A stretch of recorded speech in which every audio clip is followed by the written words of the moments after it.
Hello, welcome to my kitchen. Today I'm not making an ordinary breakfast casserole. I'm making a breakfast casserole type concoction and I am putting it in puff pastry. If you want to elevate a recipe, add puff pastry to the mix. It will take anything to another level. I absolutely love it. If you're not familiar with puff pastry, you can find this in the freezer section. Something that's similar to this are those Pillsbury crescent roll sheets. Those are really good, but puff pastry is so much better. Two come in a package, so I will save this next one for some beef Wellington. Yeah, I'll be showing you that sometime really soon.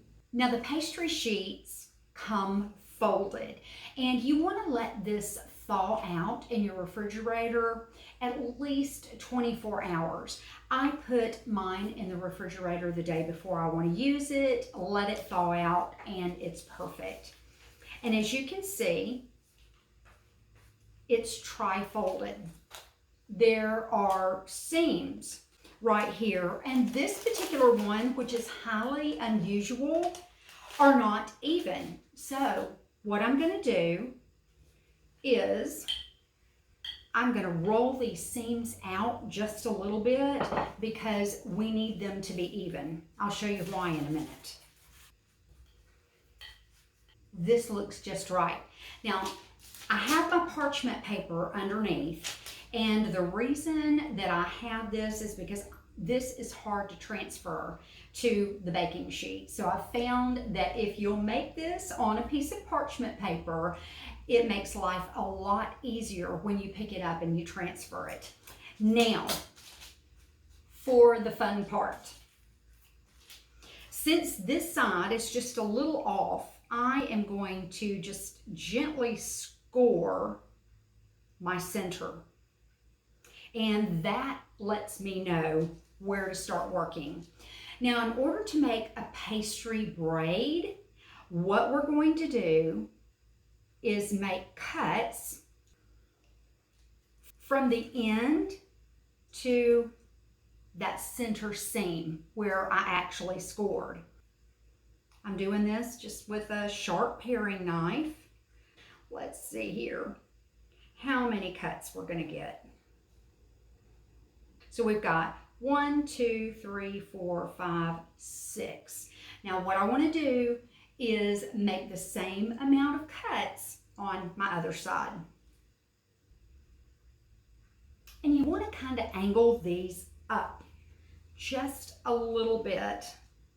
There we go. Now, this looks just right. Now I'm going to start building with my ingredients. I'm only using 3 ingredients, and that is scrambled eggs, some ground breakfast sausage, and some cheese. Now I scrambled 5 eggs, and I saved a little bit of those eggs.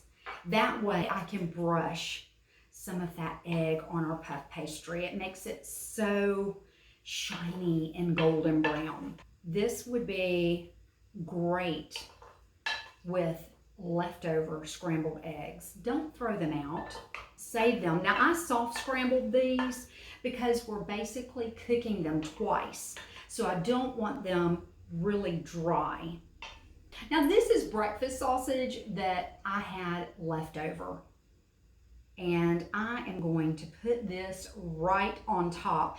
This is probably about a half of a tube of breakfast sausage.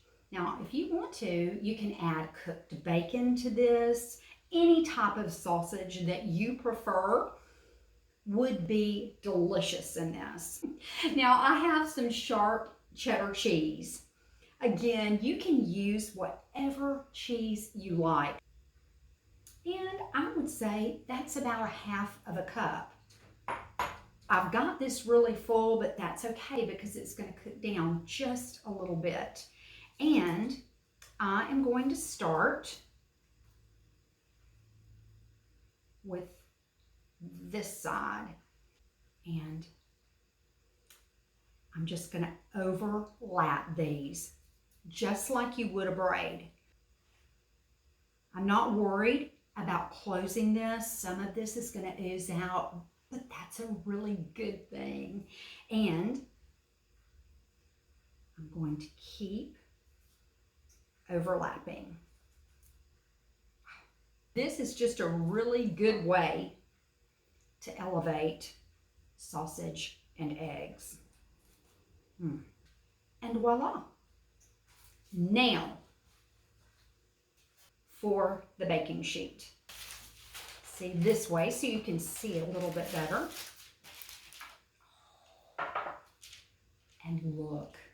This is already looking so good. Now I've got a little bit of this scrambled egg mixture. That's all I did was just save back a little bit of my scrambled egg. And I'm going to brush the top of this. Yum. Just going to put some freshly ground black pepper on the top of this. And this is going into my preheated 400-degree oven. And this is going to cook for, let's say, 20 minutes. You just want your puff pastry to be nice and golden brown. Everything else on the inside is cooked. We're just looking for our cheese to melt, and we will be ready to go. I'll see you back here when that's done. Look at this beautiful creation. Isn't it beautiful? I just think puff pastry makes such pretty things. You know, we eat with our eyes first, and my eyes say that this is delicious. I feel like I say this in every video, but it's extremely important that you allow this to sit before you cut into it. It needs to rest for about 5 minutes, and then I'm going to transfer it to my serving dish, and we're going to get a taste of this. I can hardly wait. I'm going to take this and put this on my cutting board. I love serving things on a cutting board. I just think it's so pretty and just kind of a rustic way of serving a dish. And I'm just going to take my spatula and pull this puff pastry right out from underneath. Now, to give this the little kick that I'm looking for, I've got some salsa, and I'm going to serve mine with a little bit of salsa. My husband will leave that off. Another thing that you could serve this with would be maybe some gravy, some sausage gravy. Oh, I even like a little sour cream with this. Yum.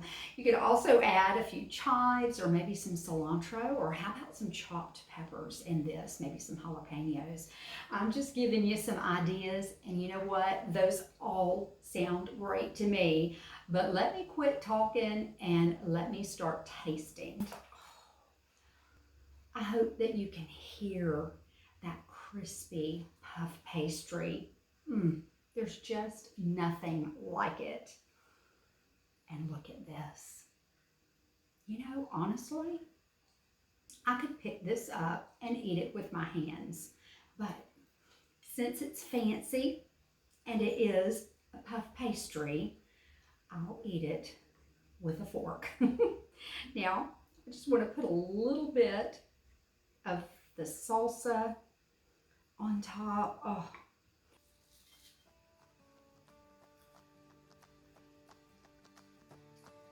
Oh my goodness, y'all. This is an absolute winner. This is so good.